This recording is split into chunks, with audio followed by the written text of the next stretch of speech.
Il reste qu'à Rouyn-Noranda, on a l'avantage d'avoir un transport en commun, par exemple, qui est, je pense qu'il est encore gratuit avec ça, là. Tout à fait. Oui, c'est encore gratuit. Moi, j'ai certaines personnes que je connais qui l'utilisent, puis en plus, ils ont augmenté là, l'offre de service en termes de déplacement, fait qu'ils ont rapetissé les autobus pour pouvoir être offrir plus de trajets. Puis il y a des gens qui voient une très bonne différence, puis qu'un côté positif à ça, puis qui l'utilisent plus, fait que tant mieux. Mais il y en a plein des solutions comme ça. Puis là, on a parlé du fameux 80%, là, mais ce qu'il faut se rappeler dans ce 80%-là, c'est que ça, c'est pour les besoins de base. Normalement, si on veut, je vais dire faire des excès, là, tu sais, dépenser pour des loisirs. Tout ce qui est des vêtements qui nous coûtent un peu plus cher, des loisirs, de l'esthétique, l'alcool, cannabis, cigarettes, restaurants, activités des enfants, loisirs, tout ça, j'en ai pas parlé encore parce que si on veut avoir de l'argent pour dépenser là-dedans, c'est dans ce 80%-là qu'on devrait qu'on devrait diminuer en fait. Donc, si on réussit à sauver, à être en bas de 20% pour le déplacement, pour la nourriture, ou en bas de 40% pour le logement, ben ce qu'on sauve, c'est avec ça qu'on devrait être capable de payer tout le volet discrétionnaire loisir, parce que l'autre 20%, là, il faut qu'il soit alloué à deux choses importantes. Un premier 10% qu'il faut qu'il soit alloué pour des imprévus. Ça, des imprévus, là, c'est de l'argent qu'on va dépenser, mais on sait juste pas pourquoi, parce que on peut pas tout prévoir dans un budget, c'est impossible. Il va arriver un bris de voiture, une réparation d'urgence sur la maison, un mariage dans lequel il va falloir se déplacer puis payer un hôtel, puis c'est tous des coûts que c'est dur à budgéter, ça. Il faut être capable d'avoir de l'espace, puis à peu près 10% de notre budget qu'on se met de côté pour que quand il arrive un imprévu tout d'un coup, ben on a 500 pièces à sortir, ben on a bâti avec notre 10% à tous les mois, on a bâti un coussin, puis on est capable de l'avoir. Et l'autre 10% qui nous manque, c'est l'épargne, évidemment, pour la retraite. Encore là, petit bémol pour l'épargne, les gens qui ont un fonds de pension à leur travail, ben il faut le compter, ça fait déjà partie de l'épargne. Hein. On nous l'a prélevé sur notre paye, on est capable de voir ce que ça représente. Ben, il faut compter que ça, c'est déjà de l'épargne. Là. Donc, ça permet des fois de recalibrer aussi le budget parce que quand on a déjà un bon fonds de pension, surtout, exemple, à prestation déterminée, ben là, à ce moment-là, on a beaucoup moins besoin de planifier pour la retraite, à moins d'avoir des goûts très, très particuliers, puis on veut un niveau de revenu encore plus élevé à la retraite, mais sinon, la retraite est déjà pensée pour nous, donc on peut intégrer moins d'argent pour les placements, tant qu'on n'a pas de dette, évidemment.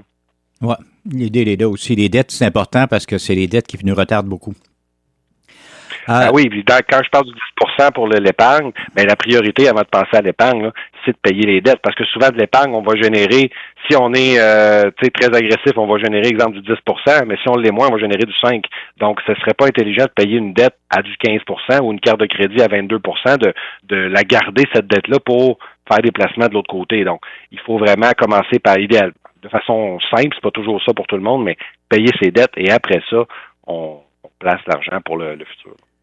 Pierre-Paul, si on élimine l'hypothèque d'une maison, est-ce que la population canadienne ou québécoise ou de la région est une population endettée, particulièrement endettée, ou on est dans la moyenne? J'ai pas les chiffres exactement pour l'Abitibi. Les dernières fois que j'ai regardé les chiffres de l'Abitibi là-dessus, on était légèrement plus endetté, mais c'était pas, il y avait pas de subtilité par rapport à la maison ou pas. Là. Il n'y avait pas cette subtilité-là. Mais les gens étaient légèrement plus endettés, mais en même temps, la moyenne des revenus était plus élevée à cause des mines.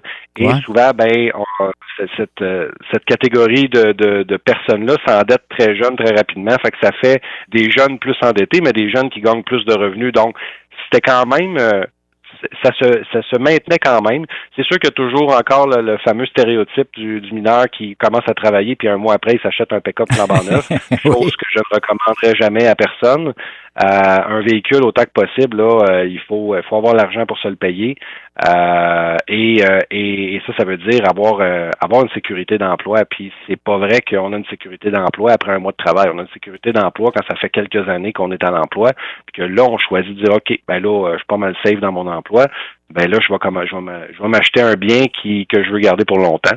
Puis c'est sûr, on se rappellera la chronique qu'on a faite ensemble aussi sur qu'est-ce qui amène du plaisir ou du bonheur, on va dire, dans la vie. Puis la seule chose qui amène pas de bonheur, c'est la dépense. Puis une des pires choses, c'est acheter un véhicule à crédit. Donc, donc on a beau aimer ça, le pick-up shiny, là, on va aimer ça 2-3 mois, puis après ça, on va le payer pendant 7 ans. Donc, c'est pas les meilleurs choix de dépenses, mais c'est des choix encore malheureusement un petit peu trop fréquents. Ouais. On donne des coordonnées pour vous rejoindre, mon cher. On est rendu là.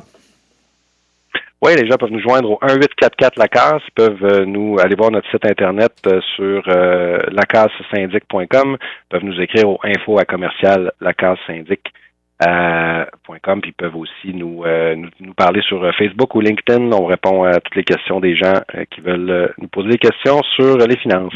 Génial. Pierre-Paul, encore une fois, un gros merci. Ce fut extrêmement intéressant. Merci, Denis.